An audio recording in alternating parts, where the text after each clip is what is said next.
Thanks for joining the next episode of Branded. Today, we are going to talk about brandings. My nonprofit organization, Soul Survivor Inc., it's what we do. We remove, lighten, or cover up the branding tattoos that are forced on the victims of sex trafficking. This is the Freedom Wall. The handprints represent all of the survivors that have gone through the process of either getting their tattoos removed or covered up. There's something special about the day this happens. And we are blessed to have Mariah to explain her experience with her own branding. Traffickers often brand their victims to show ownership and have a level of physical and mental control over their victims. What are brandings? They come in the form of tattoos, burns, or scars. Mm-hmm. And like you said, most often we do see tattoos because that's like the popular one. But of course, yeah, the scarring and actual like physical brands I've seen too, like you would use for cattle. And so that is, I think, another level of intense. Yes.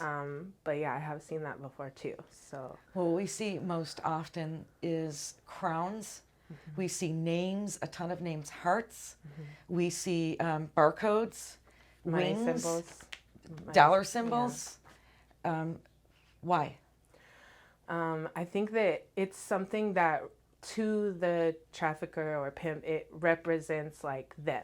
So that when other people see it, you know, it's like their logo or their name or, you know, their something. Brand. Yeah, exactly. Yep. Something that represents them so that when other people see it or when that victim sees it, they're reminded like, I belong to this person or this gang or this trafficker. You know, and on that note, I belong to this game or this trafficker. We have often seen the survivors that come in, they have multiple tattoos. Our average, I would say, is 2 to 3. We do about 500 of these procedures a year.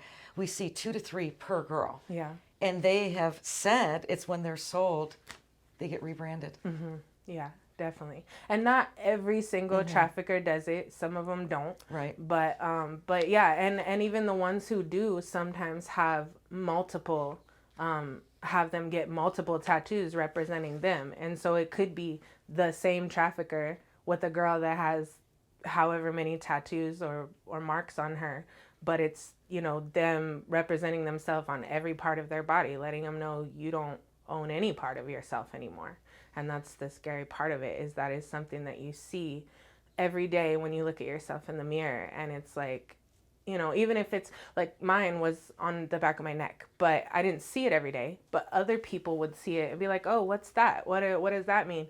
And I would be all the way taken back to the day I got it, to what was going on, you know, at that time in my life. And it's like, maybe even if it's in a place that you don't see all the time, it's still daunting. It's still over you all the time. I've heard some of the girls say that it physically hurts when they can physically feel it. A lot of these girls come in, I would say most of the time it's years after they are out of the life. Mm-hmm. And to someone that has never gone through that, I ask myself, why wouldn't you want to get that done as quickly as possible? Yeah. Get this off of your body. Just for speaking from my experience, I mean, it was, how many years? I've known you almost 4. Yeah. It was like 10 years after I got it before I even started talking about the fact that it was there and what it was. And then it was another couple years before we did the cover up. For me, it was like, if I cover this up, you know, that was when I got that, I was innocent. I was young, you know, I was still a kid. I was under 18. I was 17, I think, when I got it.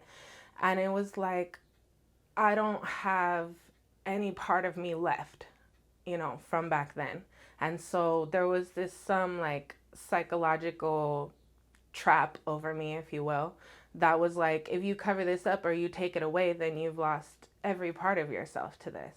And so as much as that doesn't sound like it would make sense, the trauma of it just kept me in this place like, I was there, that happened. If I remove it or I cover it, then I'm just gonna be, I won't even know who I am anymore. And so when we went through the process of covering it, as you were there with me, which I appreciated so much, but when I got it, I was like, in the moment, I wasn't even thinking about it. It was just, what I was supposed to be doing. So I was following orders, if Right, you will. right. But when I got it removed, it was terrifying. And it was like,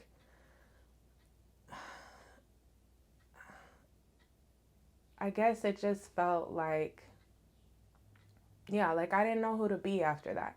But now that it's there, which is the part that I want to talk about, now that I Yes. did it, now that I went through with it, it felt like this thing that was just over me, that was haunting me, that was keeping me trapped in this same, mentality of that world. It felt like something beautiful was there now, something that represented who I really am. And as you know, it's a elephant that I got covered, Right. or that I used to cover it, and it was like that to me. Elephants, they remember everything, but they're still gentle, huge, kind creatures. And so for me, like using something that represented me, who I truly am at my core, to And not cover holding that. on to something that Yeah. you thought you were, or the identity that you had for so many years. This is who you were. Yeah. Well, now the real Mariah gets to shine through, Yes. and that's what the world sees now. I remember the day we did your first removal treatment, or at least to get it lightened up, to cover it up. And when you put your handprint on that wall, what did that feel like? Because we seen this Mariah, this almost, I don't even know how to explain it. Childlike. Yeah. It felt like, well, when you guys were like putting the ink on for me to do it, I was, joking, whatever. And then when I actually got up there to stop and decide where I was going to put my hand and actually physically do it, I did. I felt like a kid. Like, I don't know how to put that into words. Like the part of me that I had just shoved down deep and didn't let myself feel anymore was finally getting to come out and feel, and process through and move through some of those things. And that was, I've been on my journey of healing for 5 years almost now, since I got out. But that moment was such a big thing, because it was like representing that moment when I went from being, innocent to like really being in it. And it just kind of let that child in me heal a little, I think. And when we actually did the cover up, I wasn't a kid then, I was like having a nervous breakdown.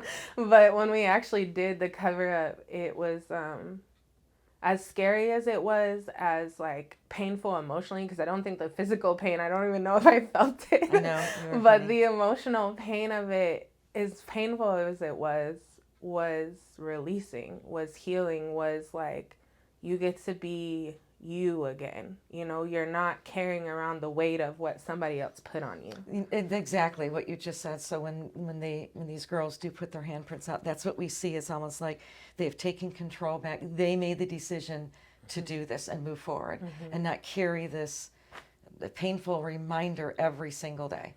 And then often, and you have said this too in the beginning, and sometimes that's why it takes so long, is that reminder is you're not ready to let go of that yet. It's an unhealthy way, but I think Yeah. it's like, I think the thing that a lot of people don't understand about this in particular is that it goes in stages, and some of the ways that you cope might not, like to the outlooking eye, might not seem healthy, like holding on to that for so many years. But to me, it was like, I had to be ready. If I would have tried to do that before I was ready to do it, it could have triggered me to go back, and it's like, as much as that doesn't make sense, and people are like, what do you mean you would just go back after all this time being gone? But the truth is that those thoughts do come up, and that urge does come up. And so now that I have like it all the way covered, and I finally went through with it, I feel like I feel a lot less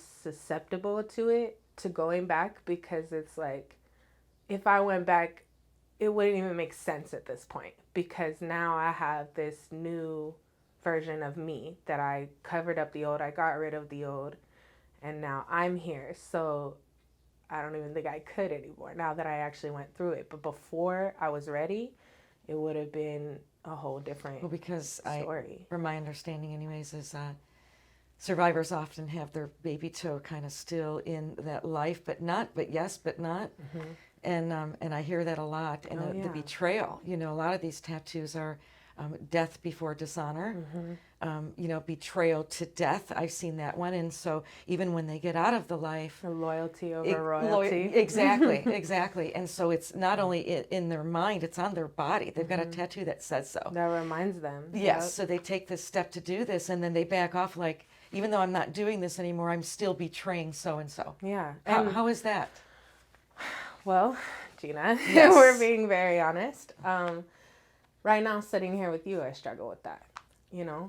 And that might sound crazy, It but doesn't. it's just like you spend so much time, and it's not just like, when people think about years, it's like other things happen during those years. But when you're in that life, other things don't happen. It's that every day, day after day, those people surrounded by them. And it's not, and I'm not just saying the traffickers, but I'm saying like that life in general, like it's 24 hours a day, 7 days a week. And so when you come out of it, that feeling of like, I'm betraying what I've been living, what I was doing, what I was taught to do, what I was,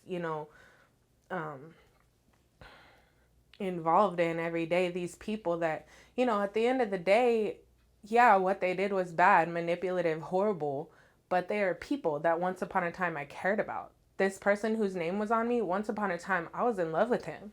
I would have done anything for him, including what I did for him. And so it's like, when you take that away, it's scary because you spent so much time being molded to who they wanted you to be, and which comes with the branding and what you do every day. But it's like, if I remove that, like I said, I don't even know who to be anymore, You have a way of articulating what you're thinking, and it just makes sense. And that is like the purpose of why we're doing this, is so people truly understand brandings, tattoos, and what to look for. Yeah, for sure. Because I mean, if you think about it, it's not that, you can't have a young person who is in the moment and is like, I'm going to go get a silly tattoo. Like, of course that happens. But most of these tattoos that you are going to see, it's something that you would be, if you saw it and you are paying attention, you're like, it doesn't really make sense for you to have that on you, like a crown with money signs with somebody's name, or like we said, the different sayings or whatever. Like, when you really think about it, it's like this young girl or boy or whoever is not very likely that they would just think this up, So, and especially like you said, being in the certain specific areas that you usually see it in, is like, those are kind of indicators that, okay, maybe somebody else influenced them to do this. Maybe I should pay more attention. And so hopefully, with us talking about it, people, if they see something like that, would just know to, not attack the person about it, especially if it's your kid, because that might push them farther away, but at least just inquire about it, speak to them about it. Like, hey, is this something that you really wanted on your body? Because it seems strange, it doesn't, it seems out of character for you. And hopefully, that'll be the result, that more people will just pay attention, the more that they know.